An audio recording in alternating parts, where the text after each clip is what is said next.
Hello and welcome to Green Queens, the perfect podcast for imperfect environmentalists. We are your hosts. My name is Abby Dewhurst and she is Imogen Bogle. And we have a wonderful guest today, Emily Renshaw-Smith, and also a gorgeous live audience here at the other house. We didn't even tell them to do that. There was no sign that said woo. Spontaneous whooping. More spontaneous whooping, please, in this podcast. We wanted to kind of start out and tell you a little bit about the other house, which is where we are at the moment. Everybody, as they've walked into this space, have gasped and commented on how amazing and spectacular it is. So if you are only listening to this podcast, we really do encourage you to go and watch because it is a gorgeous space. We have managed to fill it with gorgeous people.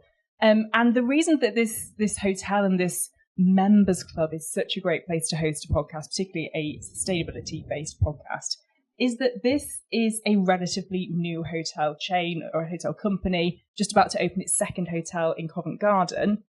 And the beauty, I think, of it being a young brand, of it being a new brand, of it being a British female-founded brand as well, is that they can kind of play around with things and do things a little bit differently, which is exactly what they've done. So you may well have noticed some of the artwork on the walls, and if you haven't, then take a look around. These artworks are all original. Hang on, I've lost my name. They are amateur, original Victorian artwork, and it's all been reimagined and given a kind of new lease of life by British artists. So I think that the instruction was find a good frame at a flea market, and that's exactly what they did when they were opening at this hotel. And then they've been painted on and they've been reimagined, and they just look really cool and quirky. And that kind of is the ethos of what this hotel is all about. It's about reusing, it's about sourcing things locally, it's about as much kind of British produce as possible. And one of my favourite facts that you can all tell your friends down the pub about this hotel is that back in 2024, instead of donning the hotel with beautiful flowers for Chelsea Flower Show and Chelsea in Bloom, they flipped the script entirely on those traditional floral displays. And they actually created this really quite incredible cascade, made entirely of recycled hotel waste and cabbages. And I kid you not, it's the most beautiful thing I've ever seen a cabbage do. And I've seen a lot. It's very playful. It was a little bit cheeky. But I think what's nice is that it also made a really serious point about waste, about excess, and about showing how something very humble, like a cabbage, can be transformed into something very beautiful and very meaningful. So it's a pleasure and a privilege to be able to welcome you all here tonight. And I think we should also mention that when we first visited this venue, we looked at the artwork and Abby and I had a conversation of like, we could do that in our homes, and then concluded, no, we should not do that. No, it's actually quite good, isn't it? Yeah. But on to our guest this evening. And I'm going to do a proper intro because, well, Emily really warrants it, really. And I am so excited for our conversation today. But we are going to be delving deep into the world of high-end filmmaking and leveraging the power of storytelling to inspire global action, or global climate action, more specifically. Now, Emily Renshaw-Smith has had a decade spanning over 2 decades, all to do with purposeful media. She has been at the forefront of this change. Today, she is the managing director at Open Planet, where she leads a unique mission, an award-winning impact production studio and a first of its kind open source library of world-class natural history footage. Many of you, actually, show of hands, many of you will have sat in pure awe upon watching one of Open Planet's latest creations, Ocean, presented by the true icon, David Attenborough. But prior to Open Planet, Emily served as head of content for Comic Relief, which we all would have grown up with. And during her 5-year tenure there, she really spearheaded a vital transformation in the charity's storytelling, shifting towards a model that built exceptionally high standard content, but also was very much focused on safeguarding, representation, and empowering local communities to tell their own stories. So, Emily, an intimidating CV.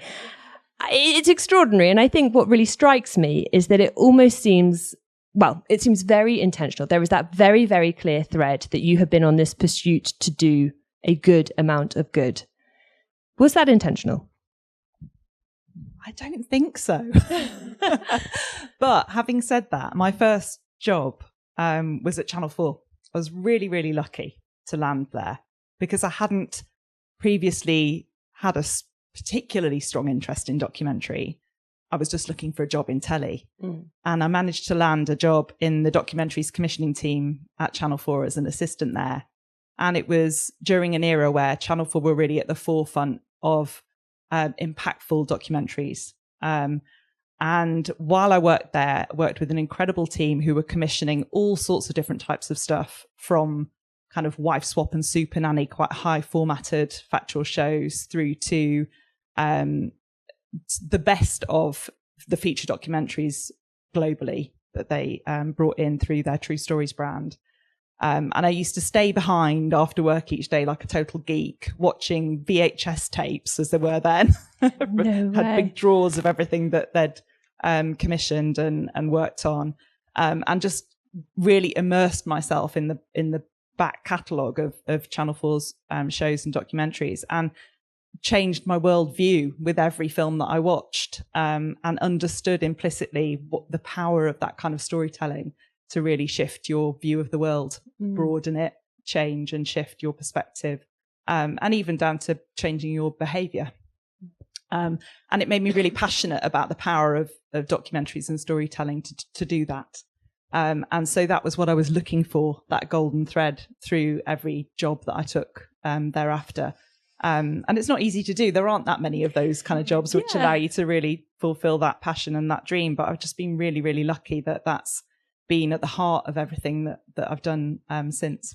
But maybe that's because you say that you're lucky, but the harder you work, the luckier you get. And I guess if you do have a goal and an intention, subconsciously, maybe you've been following that through. You touched on how the stories and the storytelling really sort of landed or struck a chord with you.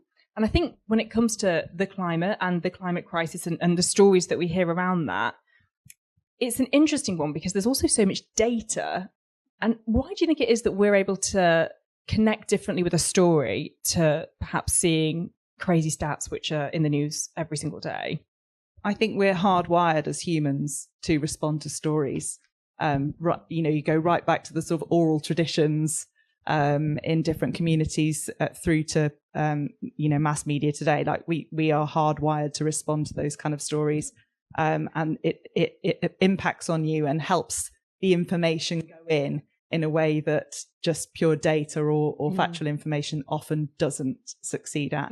It also connects you to the lives of other people. It helps you walk in other people's shoes and understand quite complex issues in a way that might be harder to do if you were just faced with an article full of facts.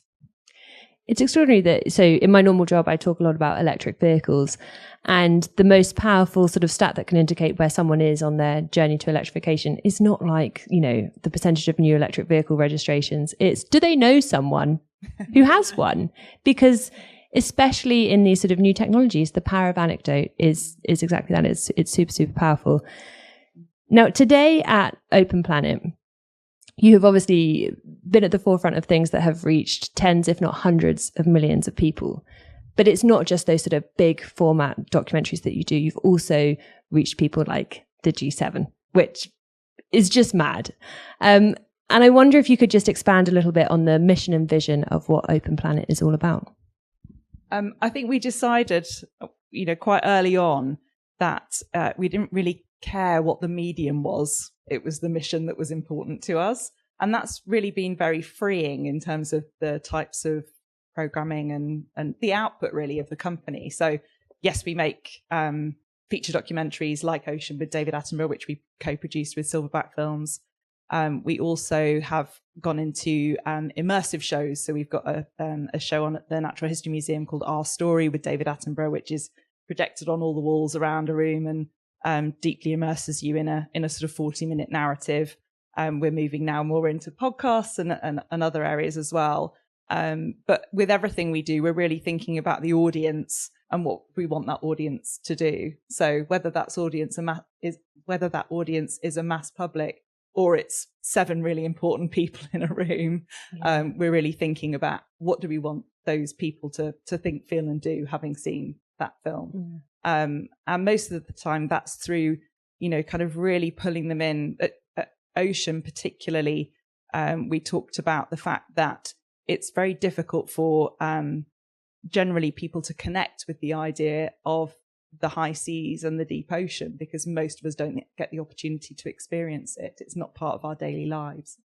So we really wanted to take people beneath the waves and inspire that awe and wonder in the natural world. We then wanted to kind of hit them hard with the damage that we're doing to the ocean floor and to ocean sea life, but then crucially really show them what the solutions are, and that the solutions also really work.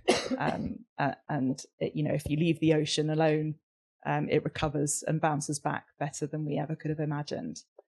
And that footage is incredible. I'm sure everybody here has watched it. I watched it when it first came out last year, and I watched it again the other night with my husband as like research for this, and I still found myself going, ooh, in all the right places. And it's incredible, but it's also really emotive, isn't it? And you sort of left at the end of that feeling helpless to an extent. What can I do? How can we change things?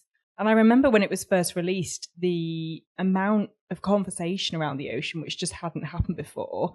Were you kind of surprised by the reaction to it? And what was some of the changes maybe that you've seen off the back of it that have surprised you? Yeah, I was totally thrilled, but I wasn't surprised because we had the production team. I actually came on board like halfway through this, so I can't take any credit at all. In that case, get out. But it took 4 years to make that film.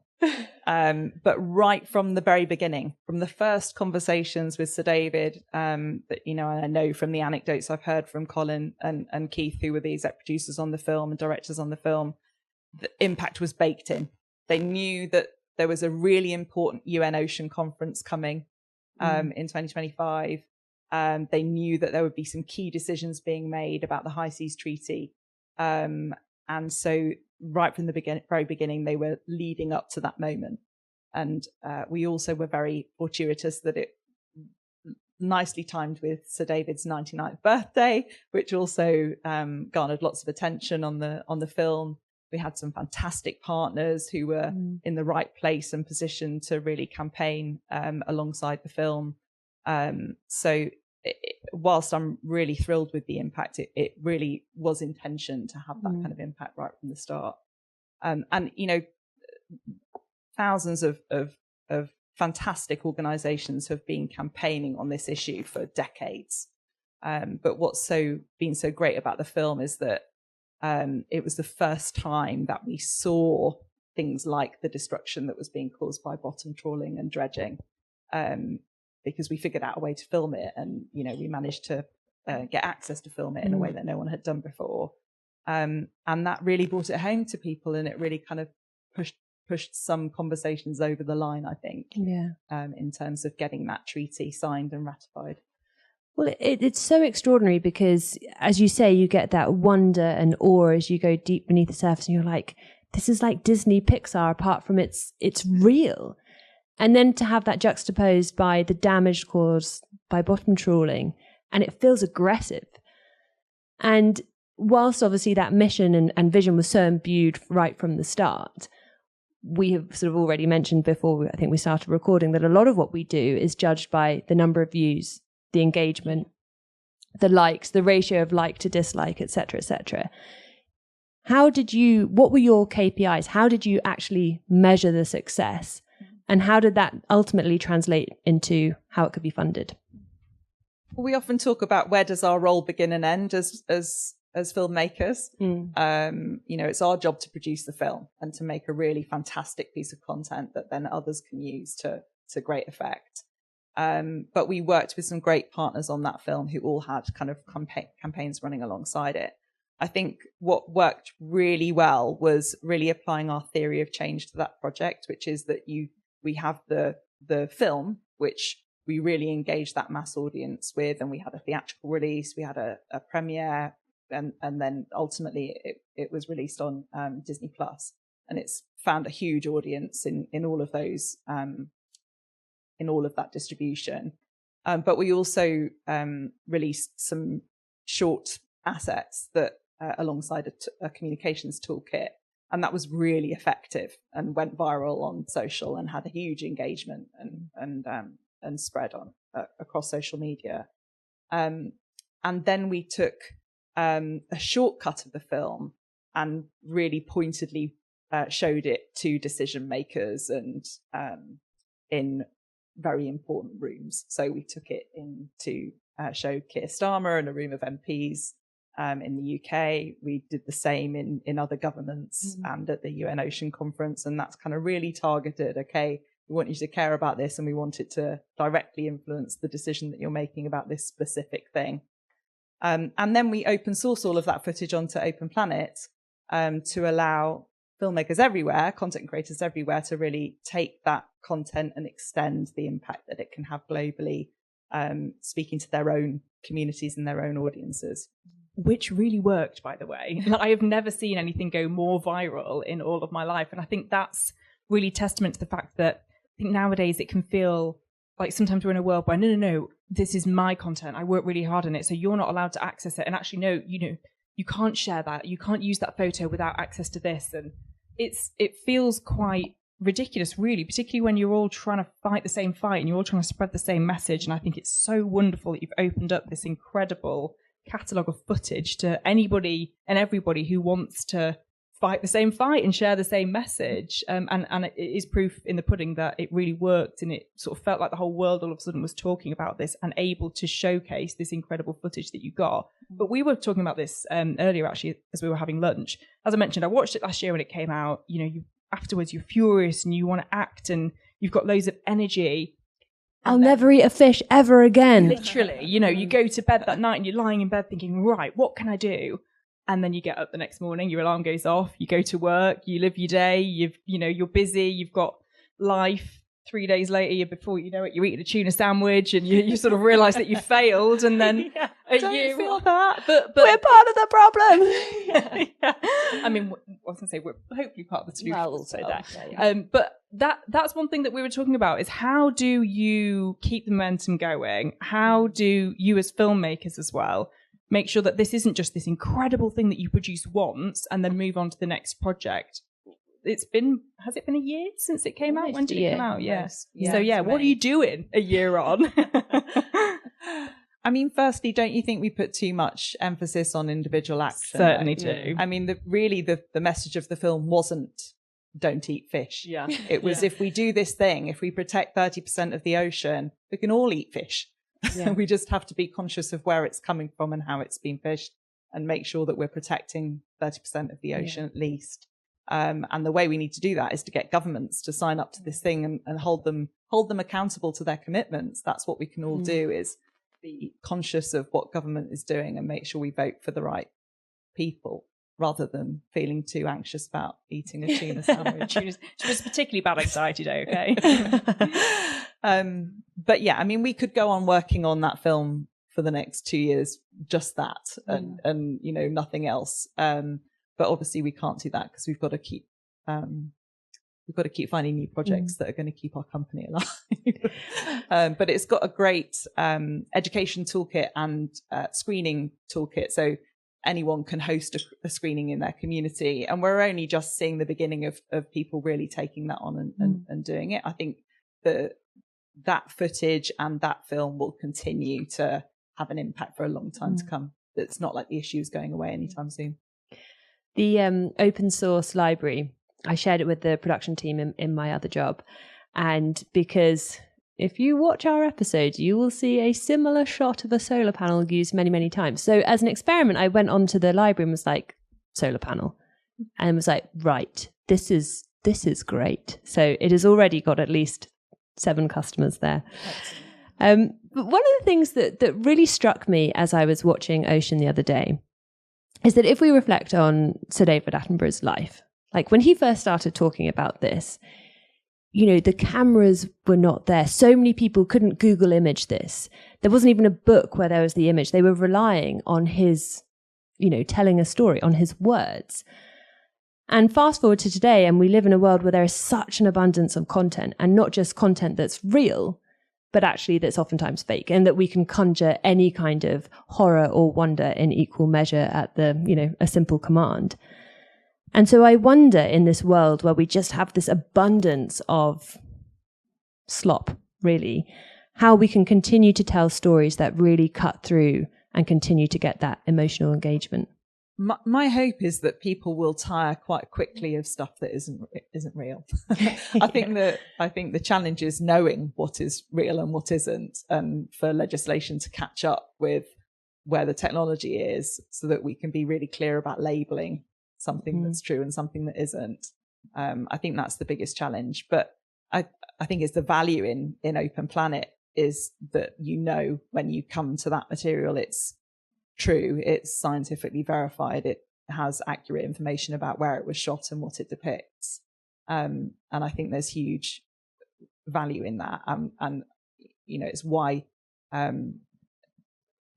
quality filmmaking will still continue to be highly valued, because it's showing you something that is real and true. If you've used AI Gen to create something, what's the value in that, other than as entertainment or as a thought, or as, you know, in any circumstance where you might use animation or a reconstruction?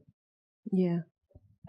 What's interesting as well is that we found this research from FGS Global. It suggests that in a UK divided by politics and noise, there are only two individuals who command unilateral trust: Martin Lewis and David Attenborough. That's where we're at. But I think, mad. Yeah.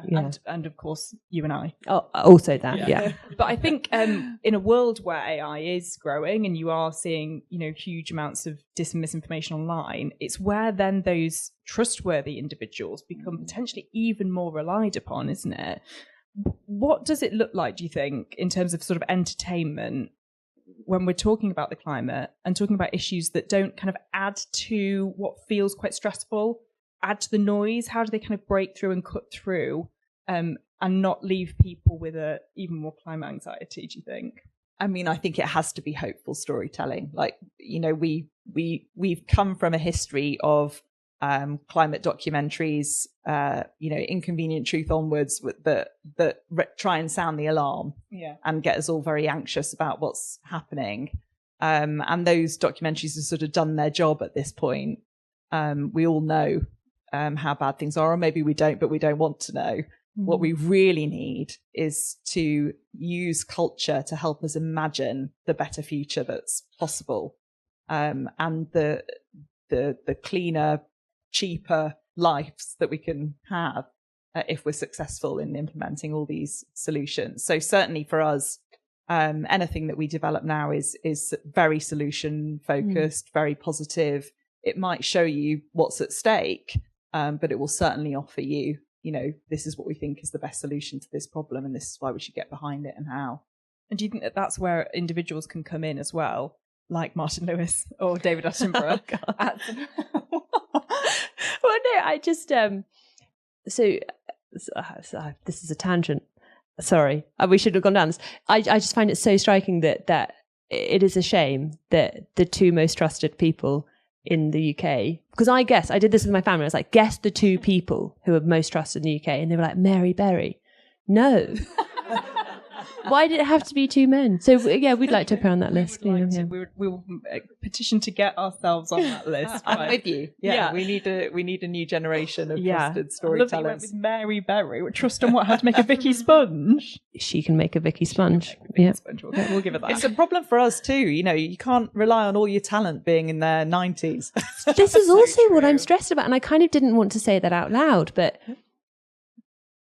he's old. What do we do? I know, Emily. What do we do? We've got to find that next generation of voices that we know and trust. Yeah. How important do you think it is to have those individuals? You know, we do need to find the next David Attenborough and Stat, because the trust is there. And in terms of telling that story, how important are those individuals? Or do you think these documentaries could be told in such an impactful way without them? Entirely in voiceover from a stranger, for example. No, I agree. You do need those trusted voices. But we really saw it with Ocean. So David didn't want to be the only one telling the stories of recovery and loss that you see throughout the film. And that's why we really kind of showcase community voices in some of those different locations in Hawaii and Scotland. We've got other individuals who are kind of really driving those sections of the story and telling that, you know, connecting you with their own experience. And There's been a couple of interesting research studies, don't ask me to name them,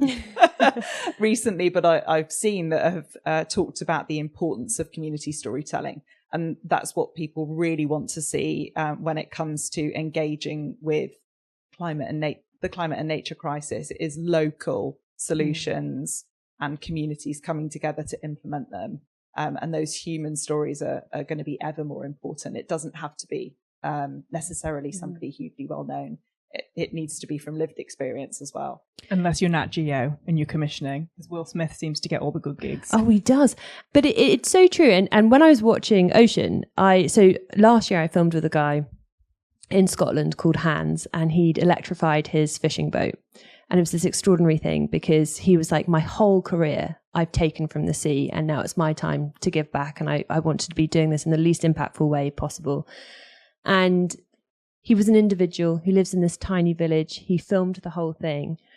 And when he did, he aired his little film in the local cinema. And he was like, yeah, we outsold Barbie. So that's pretty good. But it was the same study, I think, actually, that I read with the David Attenborough stat and also the Martin Lewis stat. And they were like, you can't get people to care about things that they can't see. And so, for example, if we're talking about increased rainfall, don't talk about increased rainfall across the UK. Talk about how it's impacting the local football club and how often the pitch is totally drenched. So I think it's that power of community storytelling is so important. But equally, and you've alluded to the power of talking about solutions and driving hope and imagining a better future, it is easier to monetize division and hate. So I wonder, in a world where you're having to get these things commissioned and funded for, when you're coming against, really divisive things that can have a little bit more funding, how you kind of walk that line. I don't have all the answers to that. I mean, I suppose we're a lot of the people in our company and the producers we work with have had careers in television, and that's been really fantastic. But now we are finding that it is harder to get those commissions from traditional media, from whether it's terrestrial television or streamers. The appetite and the capacity for more documentary on these issues isn't necessarily what it might have been a few years ago. The budgets aren't there, etc. So it's getting much harder. We've been lucky enough to find funders who really want to fund that work, but you still are left with the problem of distribution. How do you get to market? How do you reach an audience with your content? And so we're really thoughtful about that at the moment, and looking at various different channels to reach that audience directly, whether that's YouTube, whether that's other kind of streaming platforms. And there are, all sorts of new ones coming onto the market to try and service that need. Because I still think there's an audience interest in that material. But I'm only at the beginning of my journey to understand how do I now game the algorithm to make sure that I'm not just talking to an echo chamber of people who are like-minded and already care.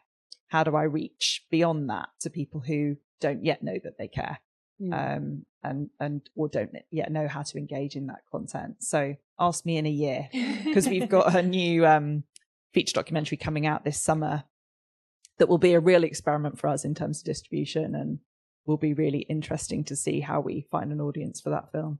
Ooh, I feel like if it takes you only a year to suss out the answer to that question, then you are my hero, because I think that's a question that all of us are constantly battling with at the moment.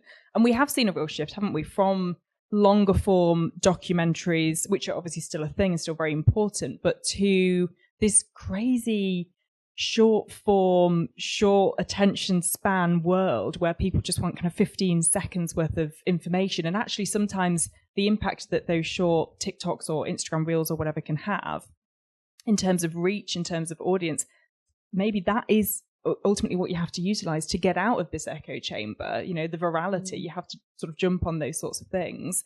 What are you kind of doing at Open Planet, or how do you think you're aiding that shift and helping creators utilize the short form platforms with perhaps better quality footage? I mean, I think that's what we're doing at the moment with Open Planet, is just providing those tools, and we're really trying to get that out there so that more content creators know that resource exists and can use it. And I agree with you, it can be really impactful. Like, I saw something, I couldn't tell you what the account was. You know how when you're scrolling through stuff, you don't necessarily pay full attention, but there was this brilliant little piece that was just about, it had a skip in the middle of a beautiful forest, and it was like, nature doesn't have a bin. The idea of a bin is a concept that we've come up with, and throwing away rubbish is, and it was just a little switch in my head. And I think that's what short form can do really well, is just kind of a little concept that you hadn't, or a framing for something that you hadn't thought about. It can be really, really, really impactful. We always say, what's a way? Do you know what? I think it was Laura Tobin, who was just there, was the one who equipped us with that little line. What is a way? What is a way? Yeah. To throw it away. Chuck to it where? away. Yeah. Thank you, Laura. My daughter, who was like 4 at the time, who asked me the question, what is a way? I mean, the children have the answers, don't they? They are the future. She is the future. They're also the wisest amongst us. You've alluded to the project that you have coming up this summer. I wonder if you can share some of the things that are in the works, or projects that you're particularly excited about or proud of that you're working on. I don't think I can talk about that one just yet. Circle of trust that's also being broadcast. But I guess we're experimenting. You know, we will always do feature documentaries, and we've got a few in the pipeline. We will always do short form. So we do quite a lot of short documentaries for partners we work with. We just released one today in partnership with a amazing rewilding project in New Zealand. The company's called Tahi. That it's absolutely incredible what they've been doing there to bring back the biodiversity in the forest. So we'll do quite a lot of that sort of short form content for those clients. And then moving into immersive. So this show that we've got at the Natural History Museum, we're definitely moving into production on another one of those, because it's a completely different model for us, and it's been really successful and engages an audience in a completely different way. And then we're really keen to experiment with podcasts as well this year. So lots to play for, especially when you've got quite a clear vision of what you want to try and achieve. Well, if you need a couple of hosts, you know where we are. So the other question, sorry, I've jumped in with a you question. go. I'll You go. go. Okay.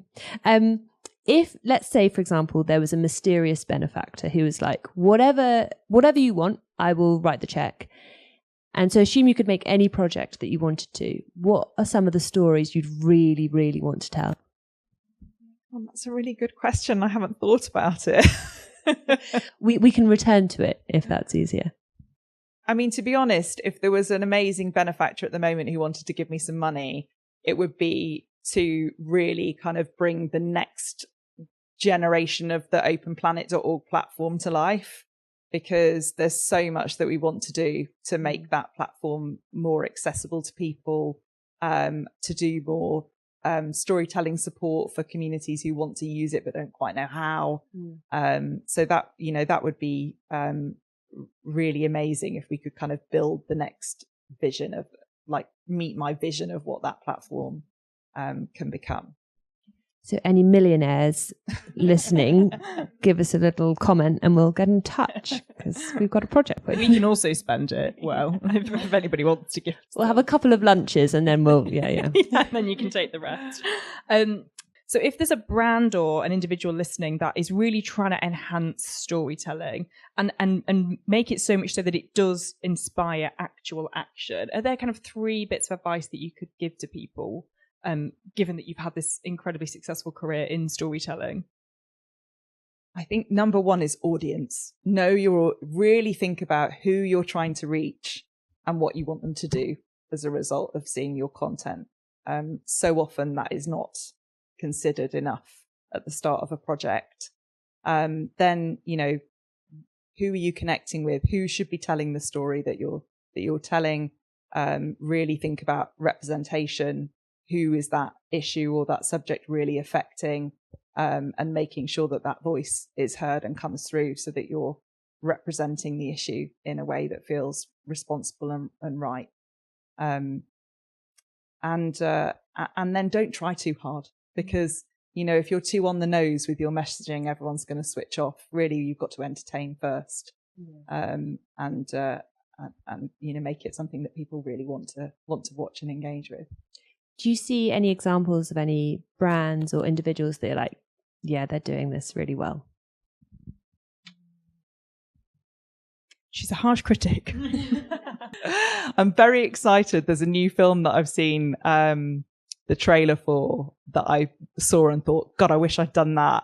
I don't know if any of you have seen it. It's called Derek versus Derek.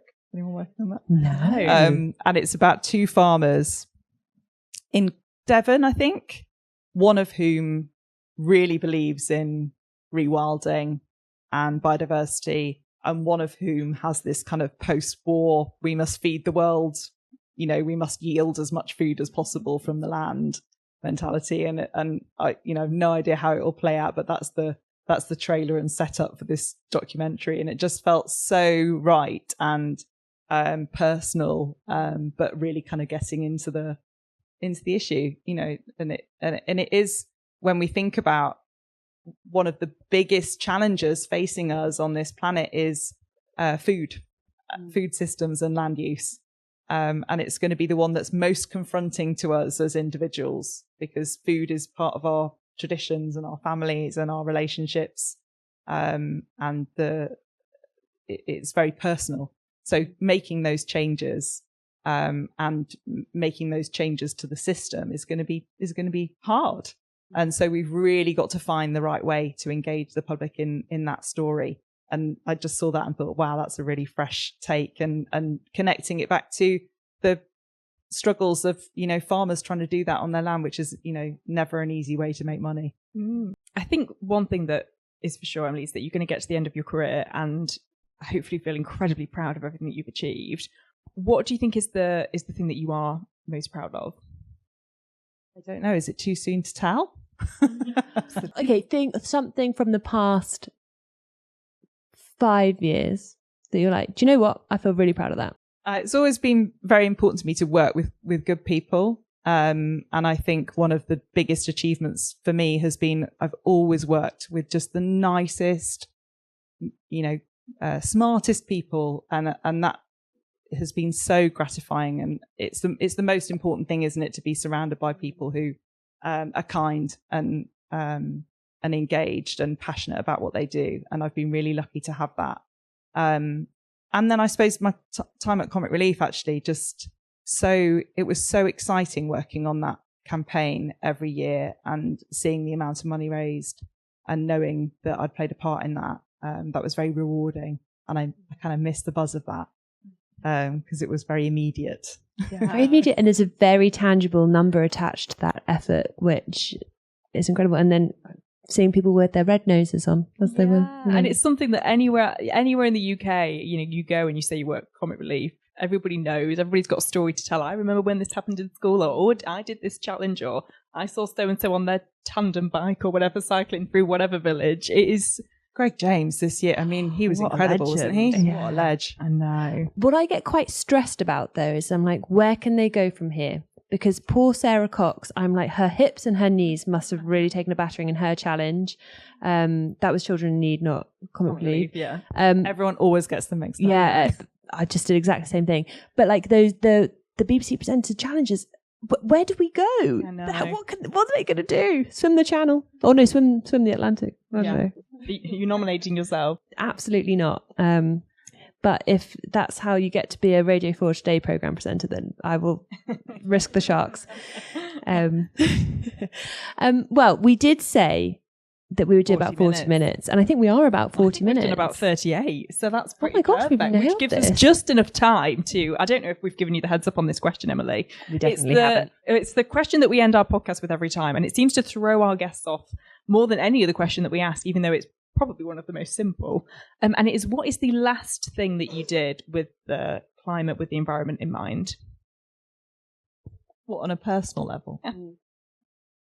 We can share the one from our recent recording whilst you think, because it was a very guilty one where our guest said, well, I rented my ski outfit. Yeah. You're like, perfect. It's like bit of a juxtaposition. But Yeah. wait, what's yours? We never ask ourselves. We never ask ourselves. No. I didn't buy an Easter egg Yet. yet. It's not Easter yet. No. I got the bus here. Well done. Thank you. I did that too. Yeah, I mean, as I said earlier, I think we punish ourselves a little bit too much. I rinsed out my yogurt pot today. Love But it. you know, I think there's way too much emphasis on I mean, of course it's important, but I'm much more interested in feeling angry about what governments are doing and businesses are doing and campaigning on that issue. Yeah.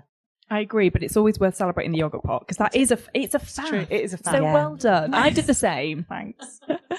Do you know, I definitely have visions when you were talking about Keir Starmer watching the film that you were there, like watching it being like, look at it, commit, sign. I hope that's what it I was like. not in the room, but if I had been, I would have been doing that. Yeah. Which is why we're yet to be invited to Downing Street. Oh, well, we have come to the end of this podcast.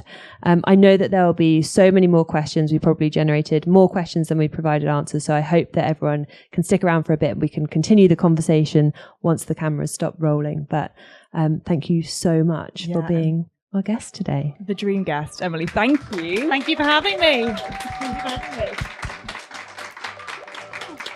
And please like and subscribe. We hope you enjoyed this episode of Green Queens. If you did and you'd like to hear more, we'd be so very grateful if you could like, Subscribe and join the Green Group Chat for weekly episodes.